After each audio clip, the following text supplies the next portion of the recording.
She pulled into her driveway that morning completely unaware of what was waiting inside. When she opened the garage door, there he stood, her husband, completely naked, gripping a butcher knife in his hand. What happened in the next few minutes would leave 80% of her body covered in flames. She should have died that day, but somehow she survived. And when you hear the reason he did this to her, you won't believe it. This is the true story of Audrey Mabrey. This is Audrey Mabrey, a mother, a woman trying to start over in Tampa, Florida. She had children who depended on her, dreams she still wanted to chase, a future she was fighting to build. Audrey had recently made one of the hardest decisions of her life. She separated from her husband. His name was Christopher Haney. Now, Christopher wasn't your average guy. He spent 20 years as a detective with the New York City Police Department, the NYPD. He investigated crimes. He understood how evidence worked. He knew exactly how police think, how they operate, how they solve cases. And that knowledge, it would become terrifying. When Audrey left him, she thought she'd escaped. She thought the difficult part was behind her. She was rebuilding, starting fresh, trying to move forward. Friends say she seemed hopeful, optimistic even. She had no idea what Christopher was planning, no clue about the darkness growing inside him.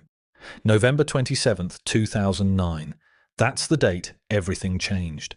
But here's what you need to understand first. This wasn't a random act of violence.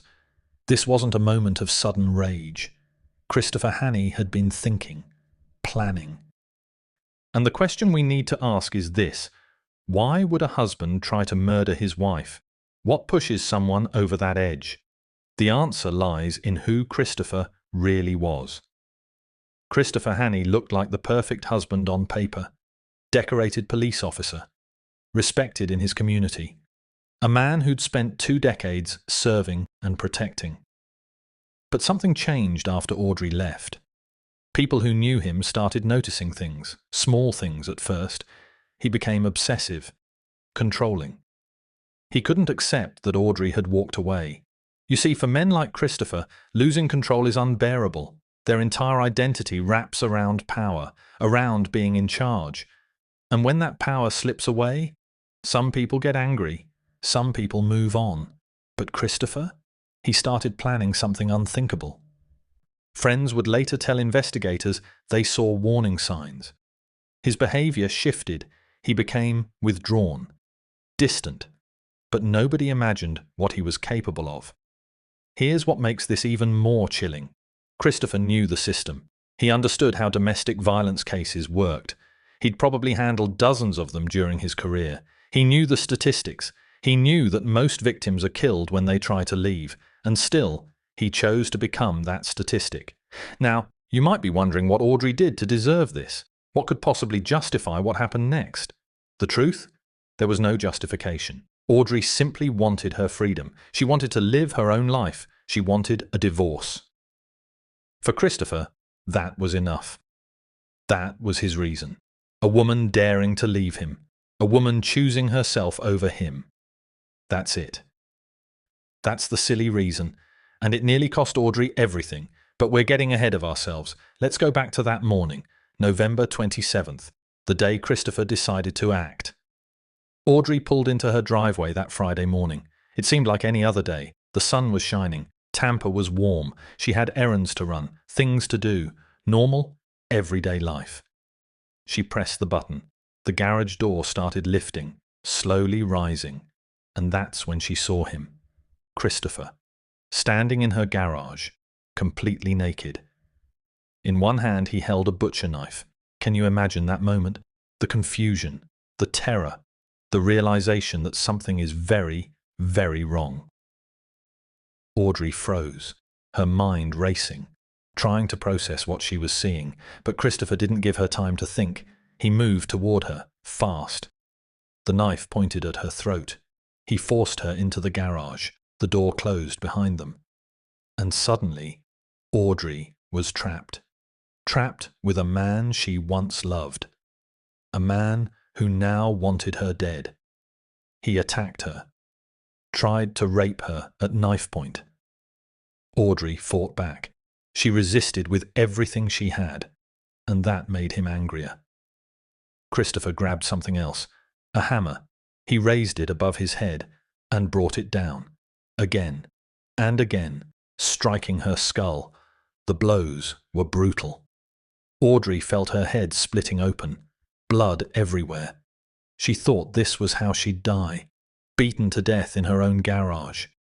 But Christopher wasn't finished, not even close. What happened next is so horrific, so calculated, that it reveals just how far his hatred had gone. He wanted her to suffer. Not just die, suffer.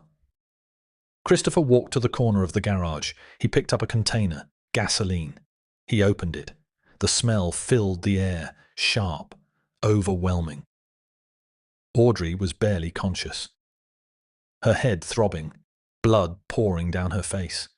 She could barely move, and then she felt it. Cold liquid splashing across her body, soaking her clothes, her skin, her hair, everything. She knew what was coming. Christopher pulled out a lighter. He looked at her, and he lit the flame. In an instant, Audrey's entire world became fire. 80% of her body ignited.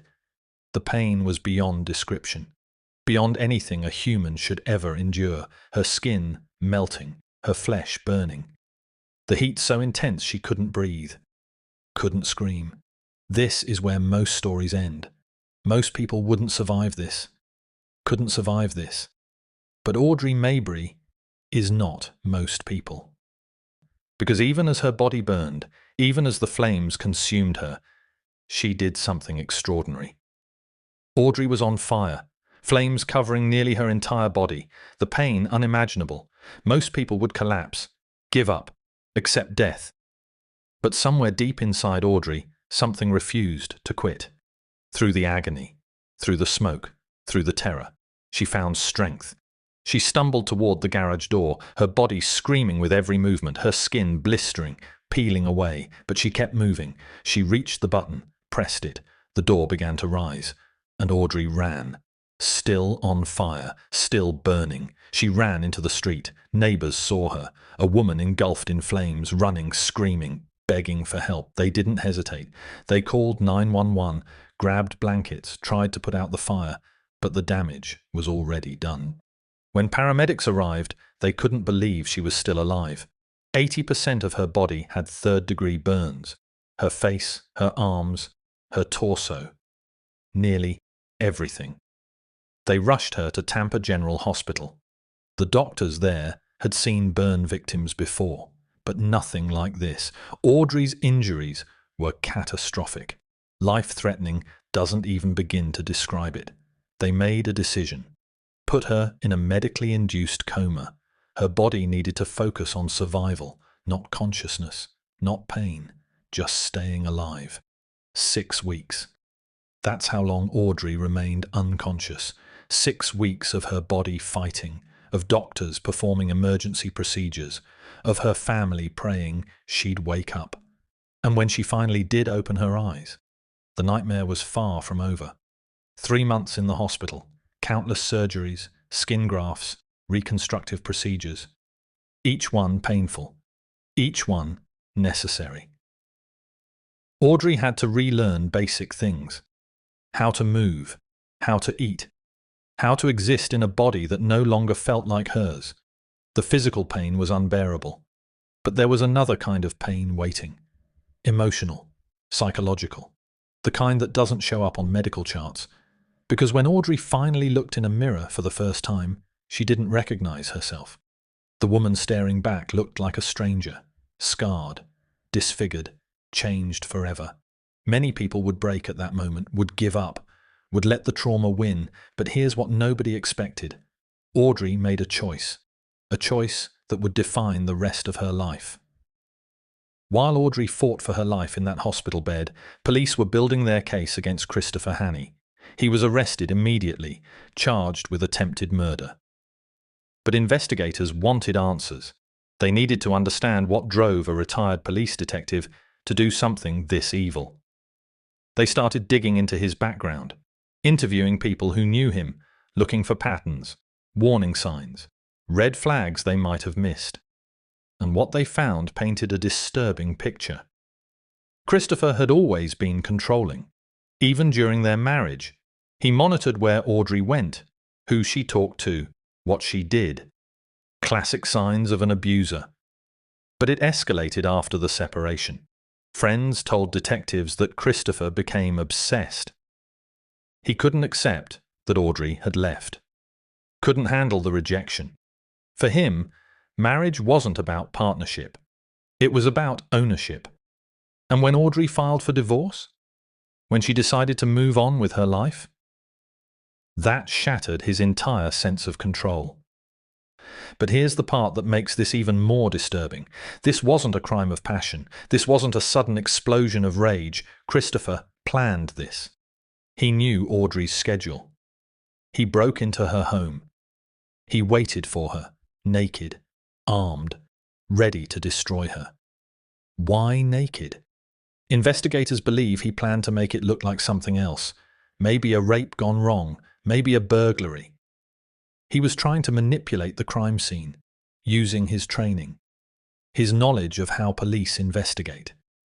But he underestimated one thing: Audrey's will to survive. Now, experts will tell you something important about domestic violence. The most dangerous moment for a victim isn't during the relationship. It's when they try to leave. Statistics show that 75% of domestic violence murders happen after separation. When the abuser realizes they've lost control, that's when they become deadly. Audrey knew she was in danger. She'd taken precautions. But how do you protect yourself from someone trained to break through every defense? Someone who knows exactly how the system works. Christopher thought he'd get away with it, or at the very least he didn't care about consequences. Because in his mind, if he couldn't have Audrey, nobody could. That was his logic. That was his reason. A woman wanted her freedom, and he decided she should die for it. The trial came eventually. The evidence was overwhelming. Audrey's testimony, the physical evidence, witness statements. Christopher Hannay was found guilty. Sentenced to life in prison. Justice served. Monster locked away. Victim can finally heal. That's where most stories end, right? Bad guy punished. Good prevails. Everyone moves on. But Audrey's story, it was just beginning.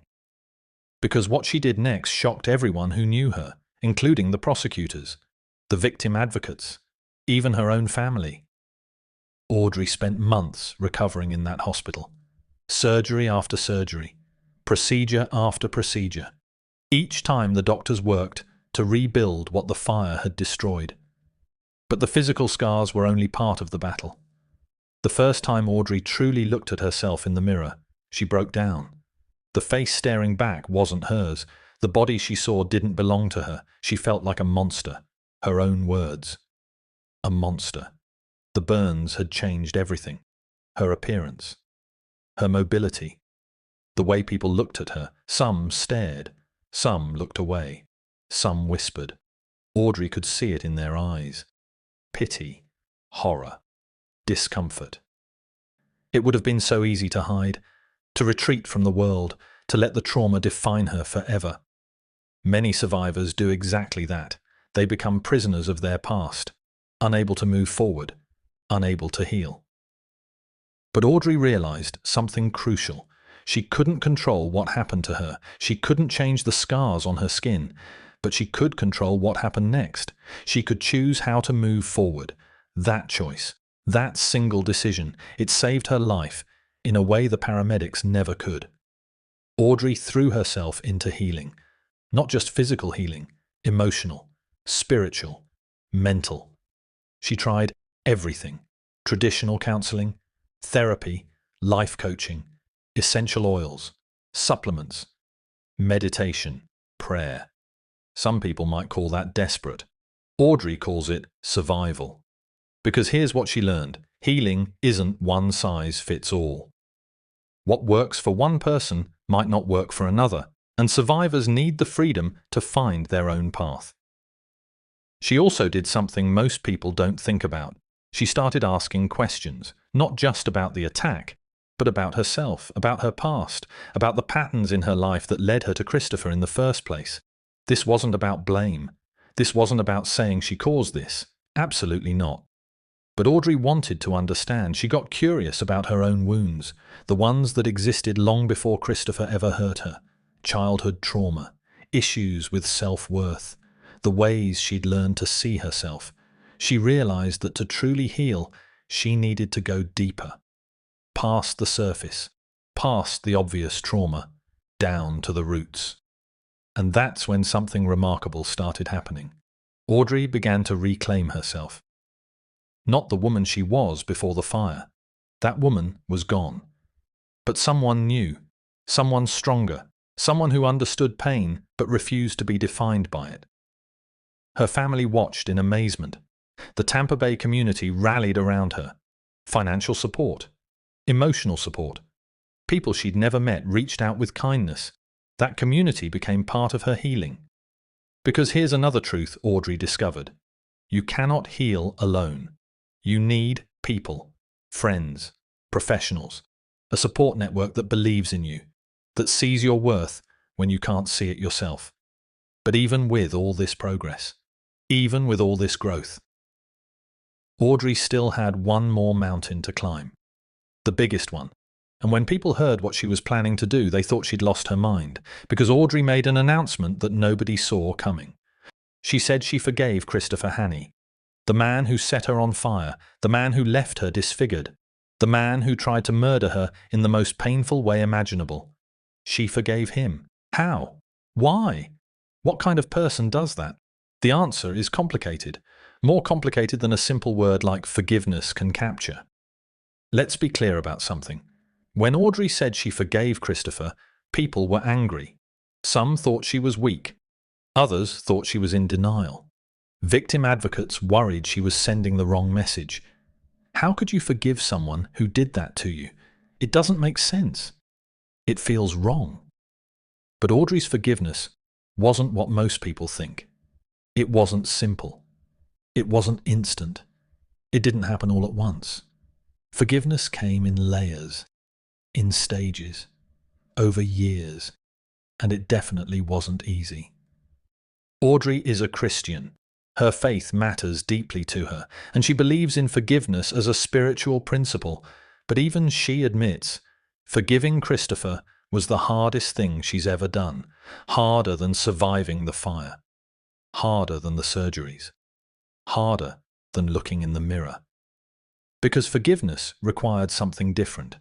It required her to see Christopher not as a monster, but as a broken human being.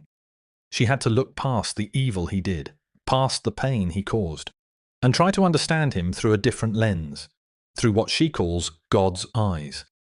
That doesn't mean she excused what he did. It doesn't mean she minimized her trauma. It doesn't mean she said it was okay. Forgiveness wasn't about him at all. It was about her. Audrey realized something powerful. Holding on to hatred was destroying her. The anger, the bitterness, the desire for revenge. It was poison. Her words, poison to her spirit. Every day she spent hating Christopher was another day he controlled her life. Another day he had power over her, and she'd fought too hard to give him that power. So she chose to let it go. Not for his sake, for hers. But here's where it gets even more complicated, even more unexpected. Audrey didn't just forgive Christopher and move on. She did something that still shocks people today. She co-parents with him. Yes, the man who tried to kill her. They communicate about their children. They make decisions together. From prison, Christopher remains involved in his kids' lives, and Audrey allows it. Why? For her children. Because despite everything Christopher did to her, he's still their father. And Audrey believes her children deserve that relationship. Now, this isn't a fairy tale. This isn't a clean, happy resolution. It's messy. It's complicated. Some people think she's wrong. Some think she's endangering herself emotionally. But Audrey doesn't care what others think. This is her healing journey, her choice. her path forward. And forgiveness, for her, includes restoration, not just punishment. She even prays for Christopher. Regularly, she prays that he finds peace, that he understands what he did, that he changes. Can you imagine that? Praying for the man who set you on fire? Most people can't. Most people wouldn't. But Audrey isn't most people. Her forgiveness challenges everything we believe about justice, about victim rights, about healing. It makes us uncomfortable because we want clear lines, good versus evil, victim versus villain. But Audrey refuses those simple categories. She sees the world differently now, and whether you agree with her or not, you have to admit something. Her approach freed her. She's not stuck in the past, not consumed by hatred, not defined by what Christopher did. She took back her power, on her own terms, in her own way. Today, Audrey Mabrey lives in Colorado Springs. She's remarried. She's rebuilt her life, but she didn't just survive and disappear. She transformed her pain into something powerful. Audrey now serves as president of the board for an organization called Break the Silence. It's a non-profit dedicated to fighting domestic violence, helping survivors, changing lives. But Audrey doesn't advocate the way most people do. She's different, and that difference matters. Most domestic violence advocacy focuses on two things: rescuing victims, punishing abusers. And those things are important, absolutely critical. But Audrey sees a bigger picture. She talks about three phases: prevention, intervention, and restoration. Prevention means stopping abuse before it starts, teaching people about healthy relationships, recognizing warning signs early. Intervention is the rescue part, getting people out of dangerous situations, providing resources, safety planning. But restoration? That's where Audrey focuses most. Because what happens after someone escapes? After the abuser goes to jail? After the physical wounds heal? Most programs stop there, but Audrey knows the real work is just beginning. She wants to change how society talks about abuse, how we frame survivors, how we understand healing seeds. She refuses to reduce people to simple labels: victim, villain, good, bad. Because real life is more complex. Abusers are often abuse survivors themselves. Hurt people hurt people. That doesn't excuse their actions. But it helps us understand the cycle. And if we want to truly end domestic violence, we need to break that cycle. Not just punish it. Audrey also warns survivors about something crucial: the danger of leaving. She speaks openly about this. Leaving an abusive relationship is the most dangerous time, more dangerous than staying, because that's when abusers lose control, and losing control makes them desperate, violent, deadly. Audrey tells survivors, you need a plan, a real safety plan, not just packing a bag and walking out. You need to think strategically, get legal help, find safe housing, tell people you trust. Document everything. Leave when the abuser isn't home. Change your patterns, your routines. Because abusers study you, they know your habits, and they'll use that knowledge against you. Audrey learned this the hard way. She left Christopher. But she didn't have a complete safety plan. She didn't realize how dangerous he'd become, and it nearly cost her everything. Now she makes sure other women don't make the same mistake. She also emphasizes something else: community. You cannot heal from abuse alone. You need people around you. Therapists, friends, support groups, advocates, people who believe you, who validate your experience, who remind you of your worth. Audrey credits the Tampa Bay community with saving her life.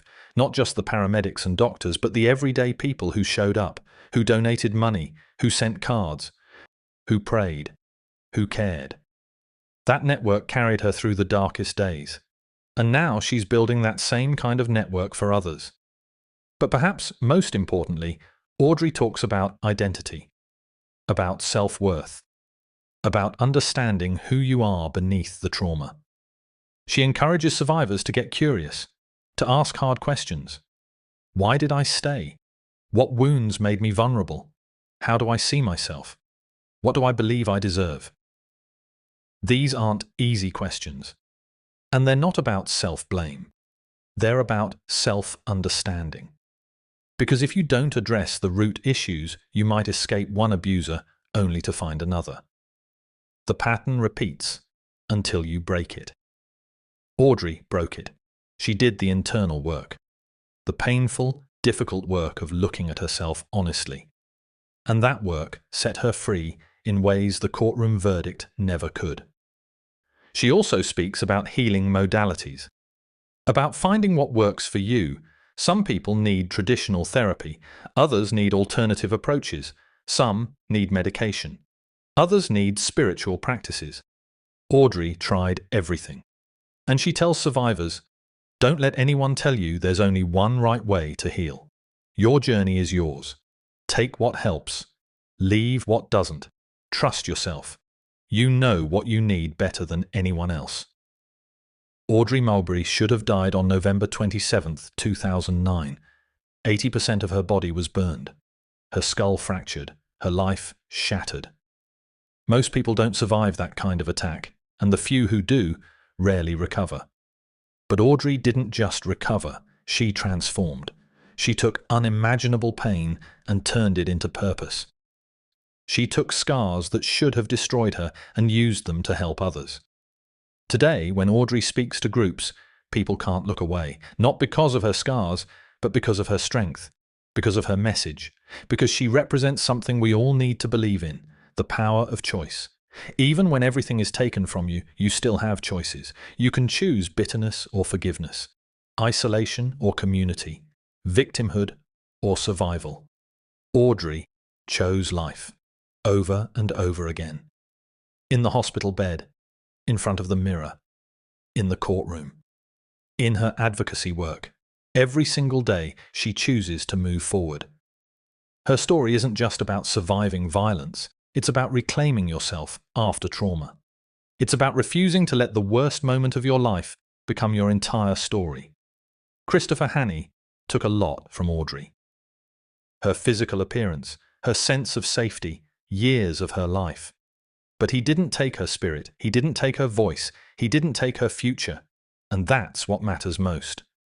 Audrey wants other survivors to know something. You are not defined by what happened to you. You are defined by what you do next.